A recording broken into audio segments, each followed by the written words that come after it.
if you'd stand up for a moment, a man who has served with great distinction this congregation for many years, Rabbi Mosliach. Please stand up.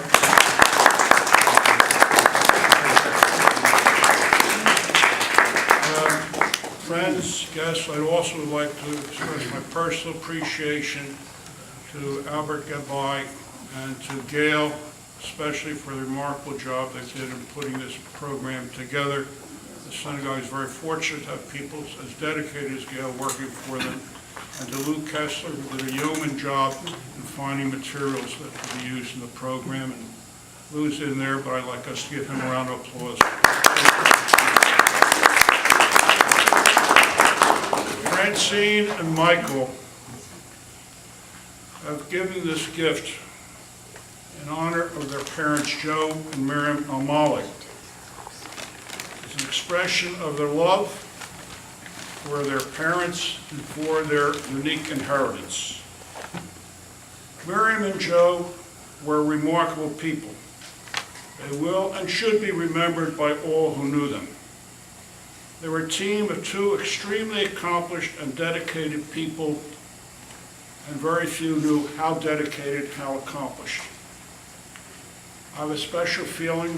They are my family, my friends, my colleagues, my confidants, and very much a part of my life as long as they were together and before. Miriam, as some of you may not know, was an honors graduate of the University of Pennsylvania Medical School. She was first in her class. She's also first in her class undergraduate. She was offered a Marshall Scholarship, a remarkably prestigious scholarship, to give her graduate degrees in England. And she turned it down because she wanted to be a physician and attend Penn. That was no easy deal. She was one of 6 women, Michael says 5, I say 6, women in her class at medical school, and just one of a very few Jewish students attending the medical school. Penn, at the time, had a strict quota system on Jews, and they certainly did not encourage women to become physicians. Penn was in the blood. I think that's the real reason they married. That was a point of commonality. After all, Miriam was Ashkenazi, and Joe had a deep Sephardic heritage, in some quarters that could be called a form of intermarriage. Joe attended both the law school and the undergraduate school. As a matter of fact, I think Francine is the 11th or 11th degree from the University of Pennsylvania in the Elmaleh family during the 20th century, a remarkable, remarkable continuity. Joe started out as a lawyer, but even when he was a lawyer, it was apparent that that was not to be his destiny. He eventually picked up a master's degree to complement what turned out to be almost psychic, extraordinary computer skills. His life journey led him to the computer field when it was a newly emerging industry, and he earned an extraordinary reputation from his peers for his remarkable skills. Joe's special expertise was to solve problems that no one else could solve, whether they were software or hardware problems or whatever. It didn't matter. He especially enjoyed working with issues that arose of incompatibility of hardware and computer languages, as well as artificial intelligence, and those in the field will tell you how sophisticated an intellect is required to deal with such issues. Joe's work took him all over the world as he resolved issues that had been incapable of solution by other people. But for Joe, being a lawyer and a computer scientist was not enough. He served as a reserve officer in the Army for many years and retired as a full colonel. What we did not know until his passing was that Joe had received the highest citation the military could give a reserve officer for his extraordinary work. Joe, like Miriam, did not like toot her own horse. Miriam never spoke of her magna cum laude, her Phi Beta Kappa key, or Marshall Scholarship, and Joe never let you know of all the extraordinary things he had accomplished over the years. They were both fixers, they were both givers. They fixed whatever they could, and they gave so much themselves to those in need. Michael rightly has said that his mother had patience and patience. And that's so true. Her patients were never a stuffed nose or a sore throat. They were people. They were human beings. Often her patients, as so many others, needed support or assistance that went way beyond direct medical care.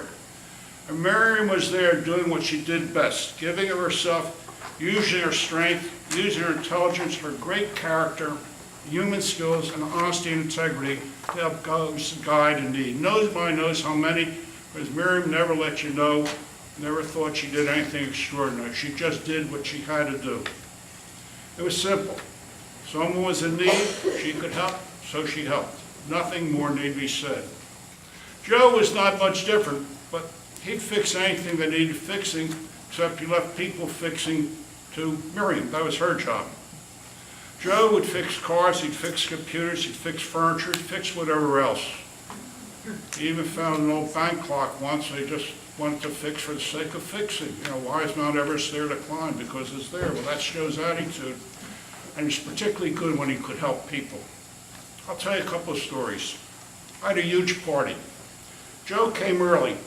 For reasons I do not understand, Joe did not like the way my lamp was wired. So Joe did what I expected him to. He took off his coat, took off his tie, reached to his pocket, he pulled out the tools he always had with him, and he fixed the lamp. Guests began to come.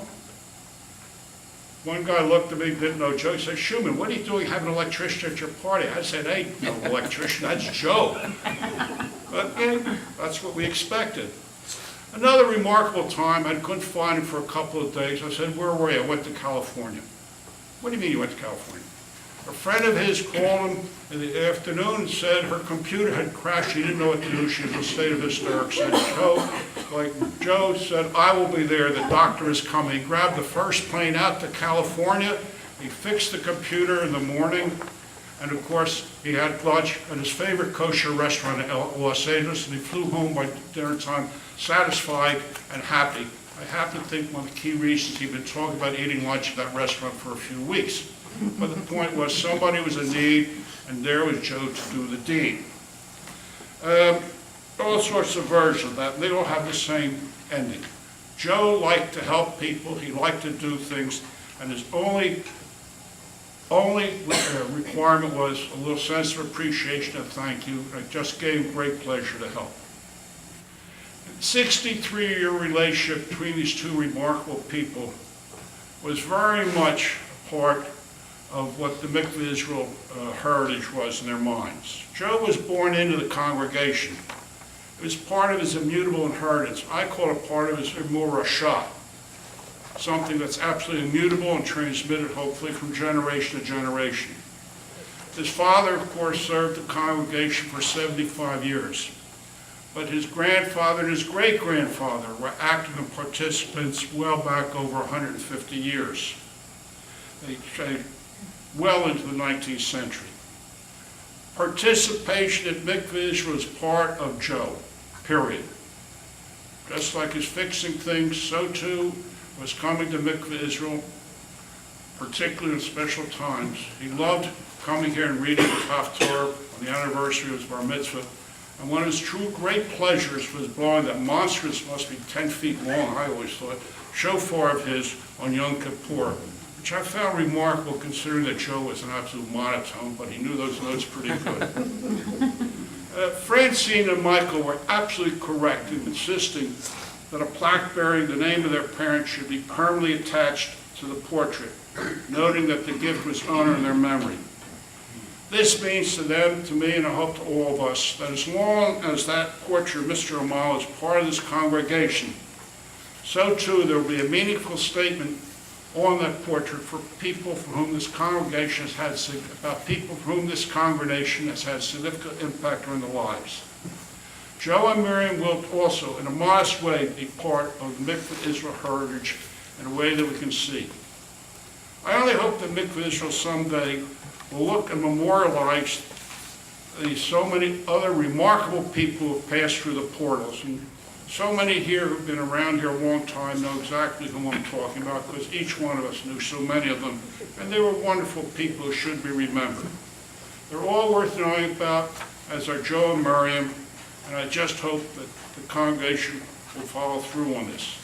It's wonderful to be here, and I'd like to note that we have received 2 communications from people whose past services have been at this congregation.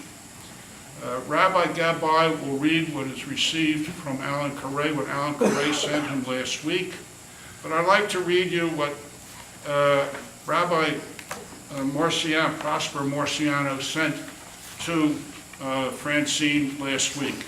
Rabbi Marciano served as assistant rabbi in Mikveh Israel, I guess be in the 40s. For the past 60 years, he's been the rabbi of the Sephardic Jewish Center, first in the Bronx and then in Forest Hills. He's a remarkable man, and we attended a remarkable tribute to him, attended by some of the most distinguished citizens of New York. He's an outstanding person. Both he and Alan Carey were severely impacted on our lives by Reverend Elmaleh. Here's what he wrote. A tribute to Reverend Leon H. Elmaleh from Rabbi Prosper Marciano. In 1950, when I was studying at the Mir Yeshiva, Brooklyn, New York, Reverend Leon H. Elmaleh asked me to conduct services at Congregation Mikveh Israel in Philadelphia as the assistant rabbi. Reverend Leon and Mrs. Elmaleh invited me every Shabbat for lunch for 2 years. Mr. Elmaleh, as he preferred to be called, was my mentor and inspiration. I learned so much from him. He went over the tunes of all the services. I was also fortunate to meet my wife of 62 years through the Elmaleh family. Reverend Elmaleh had married her parents, as he later officiated our wedding. I think Nina beats that record. How many generations in your family did he marry? 3 so far.